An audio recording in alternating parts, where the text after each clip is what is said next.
Karibu sana mpenzi mtazamaji katika kipindi chetu. Nashukuru sana kwa kujiunga nami. Siku ya leo ninazungumza nawe kuhusu ugonjwa wa tetekuwanga. Tutaangalia sababu zake, dalili zake, matibabu yake, lakini pia matarajio baada ya kupata matibabu. Mimi ni Dr. Mniko, kuwa nami mpaka mwisho.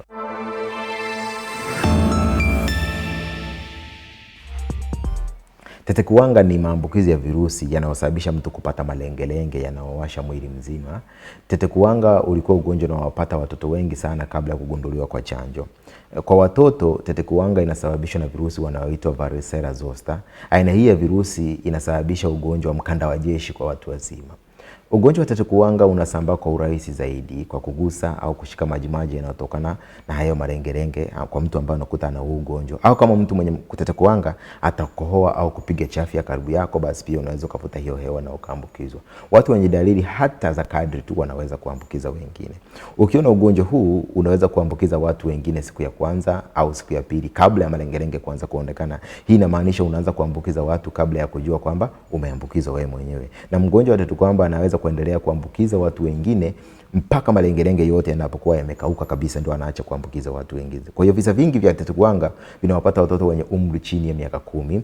Ugonjwa unakuwa sio mkali sana, ila kuna baadhi ya wanapata matatizo makubwa. Watoto wakubwa na watu wazima wanapata ugonjwa mkali zaidi kuliko wale watoto wadogo sana wanapokuugua. Kwa hiyo watoto wadogo ugonjwa wao unakuwa ni wa kadri kiasi fulani. Watoto wengi wenye tetekuwanga wanapata homa, maumivu ya kichwa, kupoteza hamu ya kula na uchovu kabla ya ule upele kuanza kutokea. Upele huu wa tetekuwanga unatokea siku 10 hadi 21 baada ya kuambukizwa. Mtoto anatokea na vimalengelenge vidogo vidogo kati ya 250 mpaka 500 vinavyowasha, vinazungukwa na madoa mekundu kwenye ngozi. Kwa kawaida malengelenge yanatokea sehemu za usoni, kifuani, mgongoni, kichwani na kisha mwili mzima unaanza kuwasha. Baada ya siku 1 au 2 malengelenge haya yanaanza kuwa na weupe na kisha kutengeneza kigaga. Malengelenge mapya yanatokea kwa kimakundi kwa kwenye kope za macho, kwenye mdomo au kwenye uke. Baadaye yanapona. Huwa hakuna makovu yanayotengenezeka isipokuwa kama mgonjwa alipata maambukizi ya bakteria baada ya kujikuna sana, anasababisha maambukizi. Ndio maana tunashauri usijikune sana. Kwa sababu tetekuwanga ni ugonjwa wa kuambukiza, mtu yeyote aliye karibu na mgonjwa yuko kwenye hatari ya kuambukizwa, hasa yule ambaye hajawahi kupata chanjo kabisa.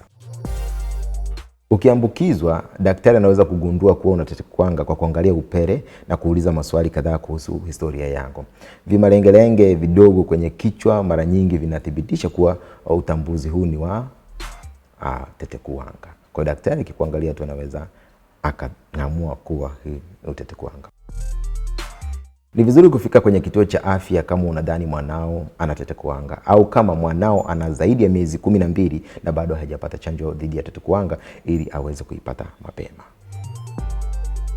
Kwa sababu ugonjwa wa tetekuwanga unasababishwa na virusi, hatuna tiba kamili ya kuuponyesha.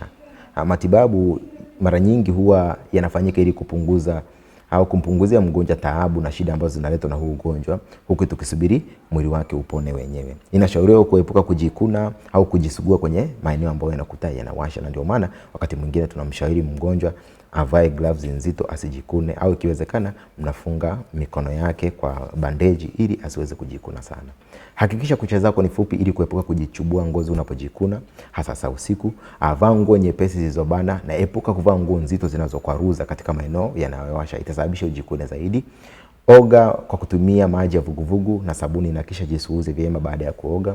Mafuta ya maji haya tunaita moisturizer, yanasaidia kuilainisha na kupunguza ukavu wa ngozi, kwa hiyo kupunguza ule mwasho. Epuka pia kukaa kwenye joto kali na maeneo yenye unyevu mwingi. Dawa aina ya antihistamine kama vile diphenhydramine zinatumika kupunguza mwasho, lakini kumbuka zinaweza kusababisha usingizi. Krimu kama za hydrocortisone pia inatumika sana kupunguza mwasho kwenye maeneo yanayowasha, kwa hiyo wakati mwingine unaweza kaenda daktari akakupatia.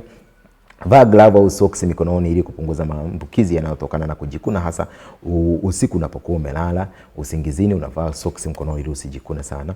Watoto wenye tetekuwanga hawapaswi kwenda shule au kucheza na wengine mpaka malengelenge yatakapokauka kabisa. Kwa hiyo watu wazima pia hawaruhusiwi kurudi kazini mpaka malengelenge yatakapokauka kabisa, ili kuhakikisha kwamba hauendi kuwasambazia wengine ugonjwa huu.